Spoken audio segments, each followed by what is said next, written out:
this is something obviously that is really frustrating me. It really, really frustrates me.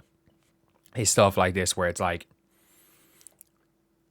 you're all wrong. You're all wrong. Fans are wrong. Everything about it. Like Stephanie White was asked, um, basically, what a reaction to the fine was. It's like, we would be fined for what? Because we did things the right way. They didn't do things the right way.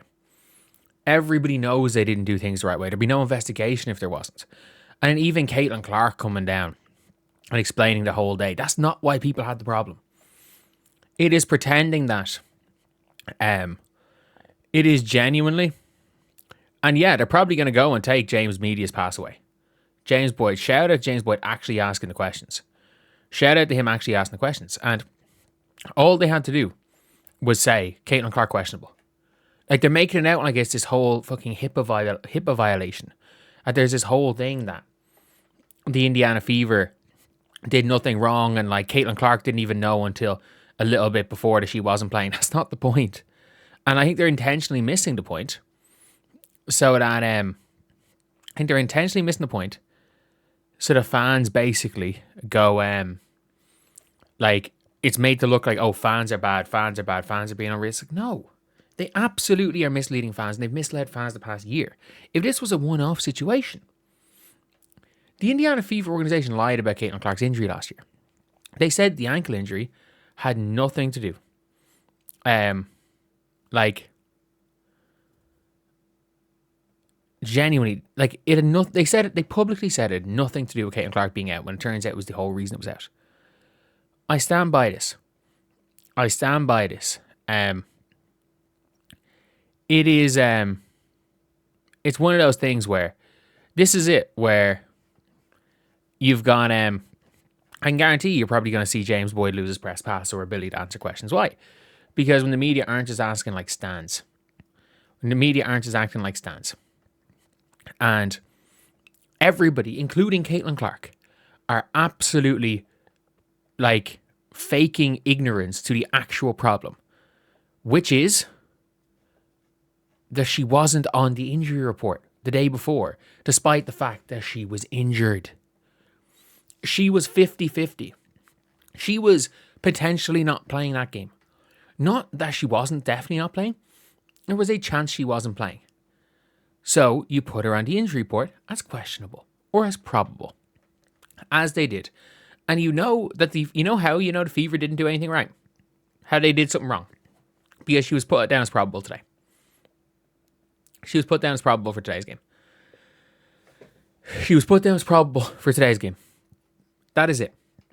That is the difference. That is how you know that they did something wrong. If the Fever did nothing wrong on Tuesday or Wednesday, whenever it was. Tuesday? If the Fever did nothing wrong, they wouldn't have put her down as probable. They would have just left her off the injury report for today. It's as simple as that. They knew they did something wrong. Why? Because Caitlin Clark is dealing with an ongoing back issue. If she is dealing with the ongoing back issue for the entire season, I'm not joking, you put her as probable every single game. You put her on the injury report every single game. If this is an ongoing back issue for the season, you put her on the injury report every single game. Even if she plays every single one of them, you put her on the injury report. Why? Because then when she misses a game, nobody's blindsided. It is, okay, she's dealing with an injury. Sometimes she can play, sometimes she can't. Is that going to affect your ticket sales? Yes, that's why they're not going to do it. So James Boyd saying it was for money reasons is absolutely right. The ticket sales are the reason why they're not doing this. And everybody's trying to pretend that it's not what it is. The problem is that we went in an hour and a half having no idea that anything was wrong with Caitlin Clark. And Stephanie White saying that she actually doesn't have a back issue, and suddenly she missed a game for a back issue. That is the problem. The problem is not that Caitlin Clark missed the game. The problem is everything around. The problem is the communication in the organization.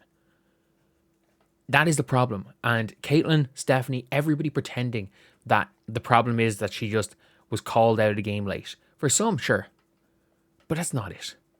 It has been complete and utter joke of a miscommunication from this communication with this franchise to the fans, who, by the way, let's be very, very clear. Fans that are showing up less and less and less. Fans that are showing up less and less frequently every single game. Let's be very clear about that. But yeah. Oh, I actually just can't stand Stephanie White. I actually can't stand Stephanie White.